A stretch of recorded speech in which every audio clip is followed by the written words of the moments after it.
Hey crew, what's going on? This is where we are so far, and we've managed to navigate using p-values and setting up our little selected indicators. Now, we had started working on having the menu appear in the center, and we mostly got that done. Now we're interested in the top bar, the navigation elements, which show up like this on mobile, and which show up like this on desktop. And we're looking to do it in a way that'll allow us to eventually have a secondary tab that scrolls. Yes, we're going to make everything scroll, including this. Stay patient, my friends. Today we have to set up the top bar. Okay, this is a floating group. Now we learned what floating groups do and how they're used. We can convert it into group. And the reason we're doing this is we're going to put both floating groups in the same reusable element that is itself a floating group as well. So we're going to replace these by another type, a group.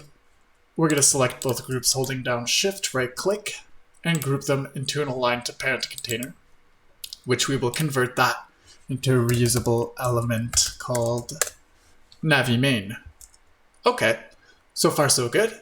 Let's make sure that everything is aligning correctly. We don't want to min width and we don't want to min height. We're going to set up the max heights in the actual reusable element itself. But this is a group, it aligns to parent. This is an aligned to parent floating group, Navi main, the reusable element, which we will now be able to plop down after deleting these floating groups into our main page, right? Just like that. For testing purposes, we're going to add, I see. We're going to add buttons with a top of 250, let's say. Yeah. And just paste 2 or 3. The reason I'm doing this is because I want to show you what happens when we scroll down with our Navi element. You'll notice here, we have our menu now, and we have everything we had before on top. And we're able to hover these groups and click on them, but not these ones, because essentially this floating group is curtaining or dropping down over top, and we're not able to access anything under it. Same thing with these. You notice they hover, and then all of a sudden they stop hovering, because this main part is actually covered by our floating group. So the first thing we want to do is on the page itself, where we plop down our navigation element, we do want it to have a fixed height. And that height will be 60, because our group is 60 in height, our toggle. This one here. This guy, this layout has to be on the top nonce with the non-int, with the margin of 60 pixels on the top. And this one also top left, so that this guy always hovers at the top left of a group that hovers on the top left. And now all of a sudden we have, if we refresh here, we still have the overflow showing, and it still works the way that we set it up. However, we can now click underneath this floating group as long as we're 60 pixels from the top. We won't be able to click here. We won't be able to click over top of elements, but we can actually click on everything else, which is exactly what we want. Okay, so this guy's going to pop down. As the last video, we're going to make this pane and the other pane basically show up. But for now, let's get the 3 states we're interested in. Being this ultra-wide display, and then anything under the breakpoint when the menu is showing, and anything under the breakpoint when the menu is hidden. See that? Cool. So let's start by dictating to the app, is the menu showing or is it not? And we used to do this with a state. Now we're going to do it with a page parameter. So let's go to page, and let's go to Navi nav, which is the page we're working on for the soft refresh.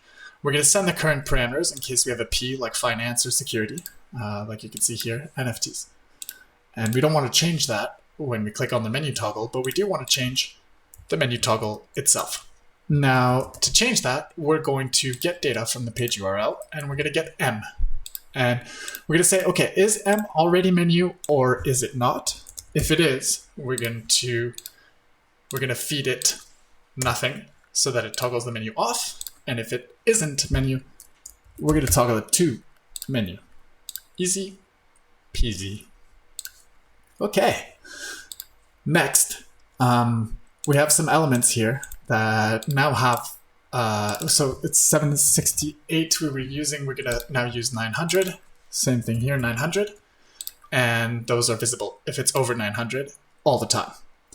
That's good. And the next thing is we wanted this guy to pop in when the page was smaller than 900. Smaller than 900. But also, and the menu is on. Boom, this element is visible as well.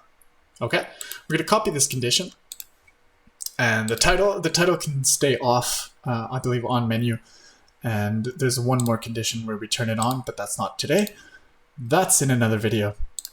Now, we can actually select the reusable element itself and give it the same conditional. When the page width is less than 900, yes, and the menu is on, the element will have a min width and a max width that are different, and will have a top margin and a left margin that are different as well. And the reason we're doing this is to give it that sort of, I left the box shadows on so you can see what's going on, but this is our little 60 by 60 element, and we want it to actually plop down off of the wall a little bit so that it can be circular and be centered here. And then when you turn it on, it'll go back into its corner. You notice here, it's a very, very small, very subtle change, but it does a lot, I think, to stick the menu off of the wall a little bit. So that's what we're doing over here, left and top. And the min width is going to override the max width.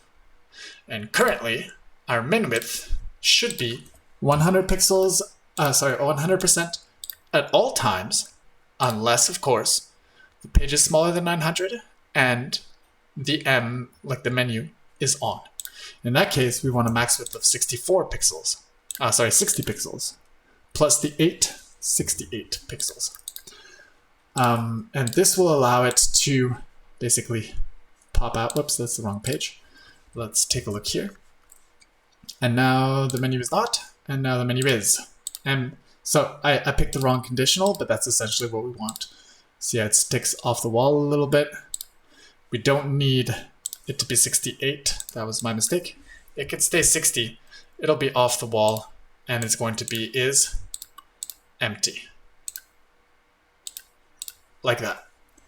Okay, let's try that again. This is the wrong page again. I'm just going to close this one so I don't make that mistake again. Here's your menu when the M is on, and now it's off. And you can put your little menu icon in here with the same conditionals. If the page is less than 900 and menu is on, put a little X or whatever. Should we do that? I don't know. Let's start by showing this guy with the same conditional. We used to have a conditional for it, so let's just paste in here. Current page width is less than. Let's not paste, let's write it out. And get data from page URL. M is on. So is menu.